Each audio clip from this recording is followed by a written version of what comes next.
collectioners, I'm Pedro Quintela and be very welcome to our YouTube channel. Today we are going to start a series that's all about post-processing. And in today's episode we are going to transform that raw image into that final one. So stay tuned, prepare your computers and let's have some fun editing some images. Happy shooting, my friends! And moving now to our editing tutorial, let's create some kind of workflow. I will show you the usual I use here in this program on Lightroom 5. It can be done by many other days, but this system worked always for me. So why don't try to share it with you? If you have any comments, suggestions, please let us know on the comment area. So let's start by the basic panel.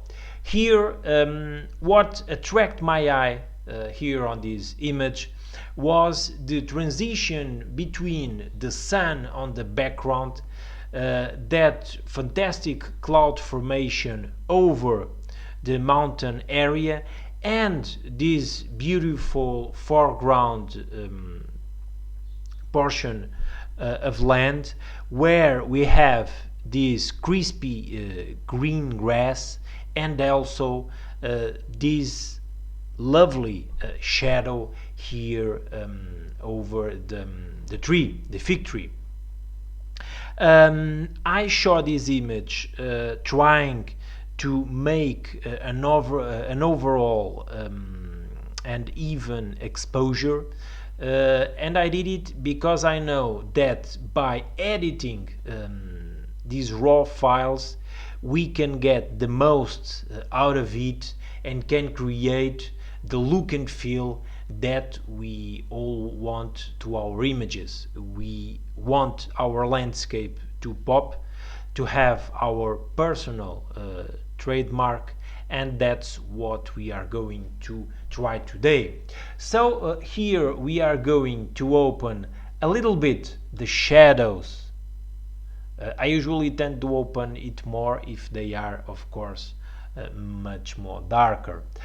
Here with the highlight slider we are going by decreasing it to recover the detail and some of the colors on the sky. And now let's move to the white and black sliders. Here we are going to create our white and black points. They are very important to match some nice feel to our image. Now if you are using a Mac like I do, we should press the Option key. If you are using a PC, you should use the Alt key. So by pressing it and also here on our slider, you can see that a black canvas appear, where trying to find our white point is, in this case, by increasing a little bit till we get some color. If by instance you see that you get all this white here, it's because your whites are really blown out. So let's decrease it till the point we have almost no color at all. So let's put it that way. In the same way we are going to do that with the blacks. Here we can see that our canvas is completely white. If we decrease it, we see that color that indicates that pure blacks are appearing here. So let's increase it a little bit. Let's see when the color disappears. So for me this is just fine. We are having very nice white and black colors. Now let's go to the presence. The clarity is something like using the contrast but with much finer detail. I tend in this kind of landscape images to give it up a little bit the clarity Here we can see the difference because the grass become even more crispy, and those little micro contrast areas of the tree branches against the sky got also a little bit more of sharpness. Now we can give a little bit of vibrance to those lovely colors. And now let's move here to our lens correction panel. Here I always do that. I always check these boxes to enable the profile correction, because as you see, it removed a little bit of the here of the vignette that my lens had at this particular aperture. I guess that it had I was using also my graduated filters. I'm not sure, but I guess so. So it also helped us. Here we are going to remove the chromatic aberration. I'm not sure if it's the case here. By zooming it out, I think that, let's see the after and before. This is before, this is after. I'm not seeing that sort of annoying purple fringing that sometimes we have here on these contrasty areas when we have a sky and the sun or a light source against it, and usually does it, but here is not the case. Well, it's even better. Now let's do some more tweaking here on this image, and we are going to try to perform an enhance that was one of the things that attracted my eye. As you can see here, we have all a group of lining forces that guide our look from our foreground to our background. Attracted me in this case a lot that light source, that sun, against this love fig tree, and also very important here, the shadows that were made by the position of the sun that was almost disappearing over those mountains. I really had a rough time to get it, and also to give these long shadows that only can be achieved at sunrise or sunset because of that particular angle of the light. So a way to achieve it is by using I don't know, maybe we can start by using the radial filter. Let's do it with this kind of shape. Let's rotate it because our shadows are here, and now this is always by try and error and trying things to get the most desired final output to our image. Now if here I want to create or in this case to recover the detail of the shadow here on this area, so let's try to see how we can do it here. Let's do an overall tweak here. No, I hope that this not working. And why not? Of course, you already know it, because I have checked the invert mask box. I did it on purpose to make you aware of this situation. We have here, beside the feather that I always tend to have it here in the middle on the 50, we must be aware that the radial filter could be used in both ways, by doing the tweaking using those sliders there, we are going to affect the area inside the radial filter or outside it.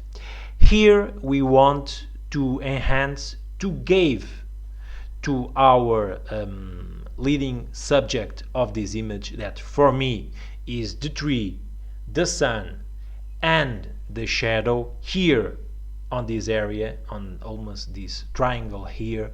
We want to give it the highlight, to highlight that. So a way to do it is to do some kind of slight vignette around it.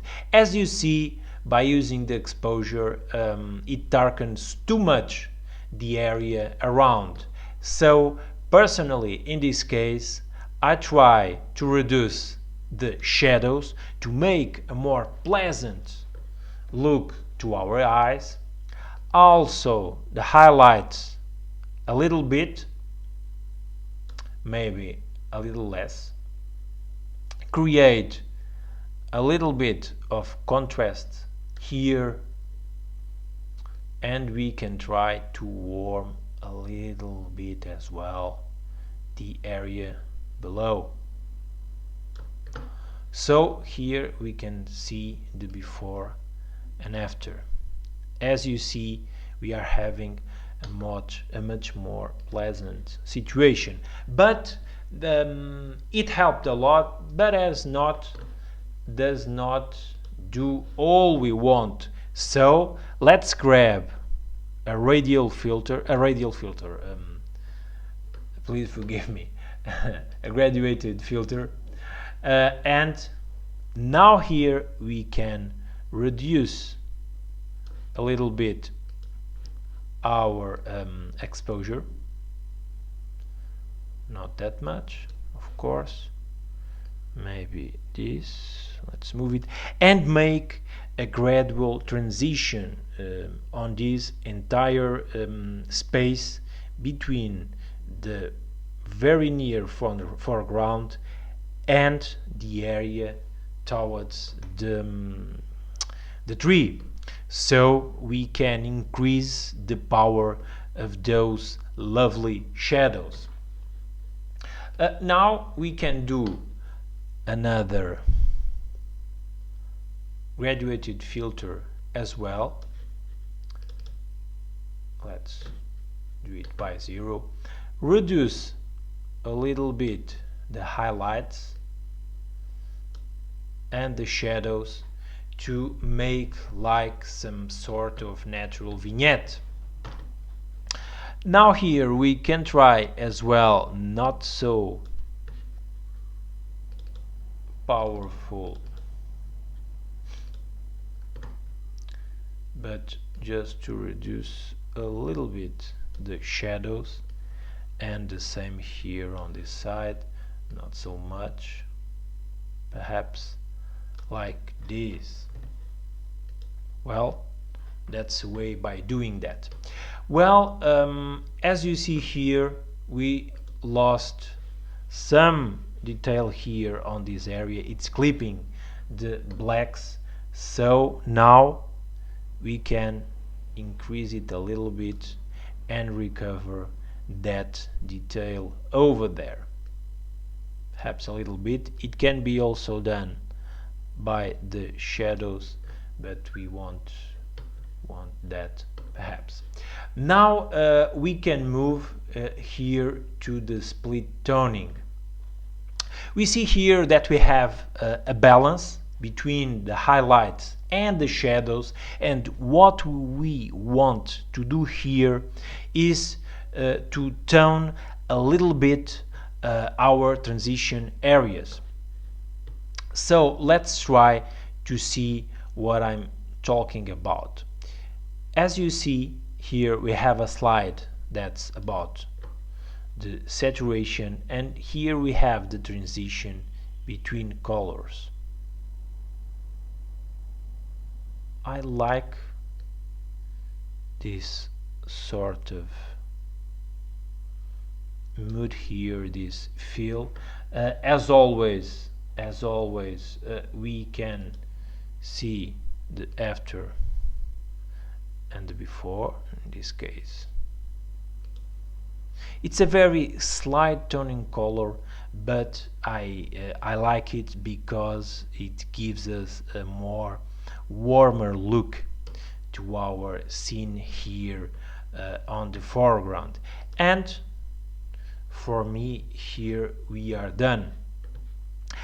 Sometimes I come here to the camera calibration and try to see if it makes any sort of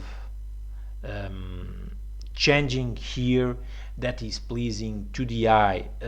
I don't do it very often, but here on this situation I like the look of it.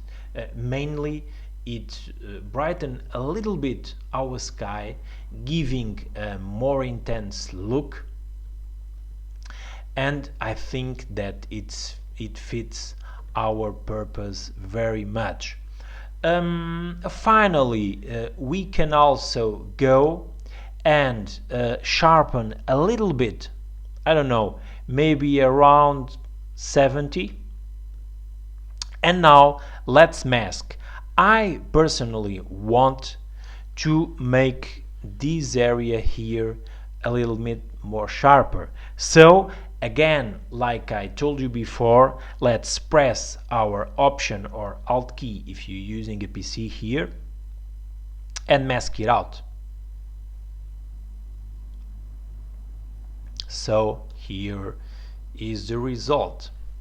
Let's give it a look. And as a final touch, I think that we will try to crop the image to make a sort of more panoramic look. Sometimes I do that and the result becomes more appealing. So let's do it and now see the before and after of our image. Yes, I think that we can be proud of our editing. As I told you, there are many ways to do that, but let's look forward to more tutorials. Meanwhile, please subscribe our channel, be part of our Facebook group, Photo Reflections. As you know, give a thumbs up and comment below if you are up to, and happy shooting, my friends. See you very soon. Thank you for all.